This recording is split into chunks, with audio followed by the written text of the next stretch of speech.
We use the same neurological pathways to represent experience inwardly as we do to experience it directly. The same neurons generate electrochemical charges which can be measured by electromyographic readings. Thought has direct physical effects. Mind and body are one system. Take a moment to imagine eating your favorite fruit. The fruit may be imaginary, but the salivation is not. We use our senses outwardly to perceive the world, and inwardly to represent experience to ourselves. In NLP, the ways we take in, store and code information in our minds, seeing, hearing, feeling, taste and smell, are known as representational systems. The visual system, often abbreviated to V, can be used externally, E, when we are looking at the outside world, V, E, or internally, I, when we are mentally visualizing, V, I. In the same way, the auditory system, A, can be divided into hearing external sounds, A, E, or internal, A, I. The feeling senses called the kinesthetic system, K. External kinesthetic, K, E, include tactile sensations like touch, temperature, and moisture. Internal kinesthetics, K, I, include remembered sensations, emotions, and the inner feelings of balance and bodily awareness, known as the proprioceptive sense, which provide us with feedback about our movements. Without them we could not control our bodies in space with our eyes closed. The vestibular system is an important part of the kinesthetic system. It deals with our sense of balance, maintaining the equilibrium of our whole body in space. It is located in the complex series of canals in the inner ear. We have many metaphors about this system, such as our balance, falling for somebody, or being put in a spin. The vestibular system is very influential and is often treated as a separate representational system.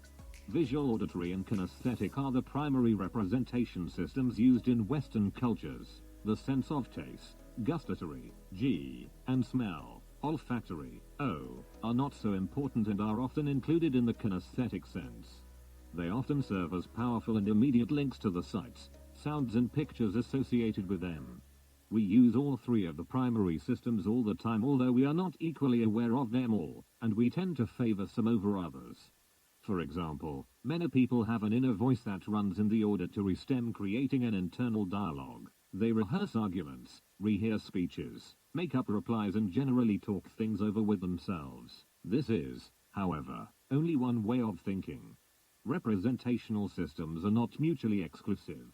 It is possible to visualize a scene, have the associated feelings and hear the sounds simultaneously, although it may be difficult to pay attention to all three at the same time. Some parts of the thought process will be unconscious. The more a person is absorbed in their inner world of sights, sounds and feelings, the less he or she will be able to pay attention to the external world. There is a story of a famous chess player in an international tournament who was so engrossed in the position he was seeing in his mind's eye that he had 2 full dinners in one evening. He had completely forgotten eating the first. Being lost in thought is a very apt description. People experiencing strong inner emotions are also less vulnerable to external pain.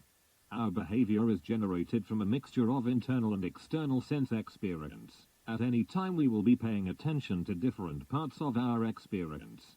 While you read this book you will be focusing on the page and probably not aware of the feeling in your left foot until I mentioned it. As I type this, I am mostly aware of my internal dialogue pacing itself to my very slow rate of typing on the word processor. I will be distracted if I pay attention to outside sounds. Not being a very good typist, I look at the keys and feel them under my fingers as I type, so my visual and kinesthetic senses are being used outwardly.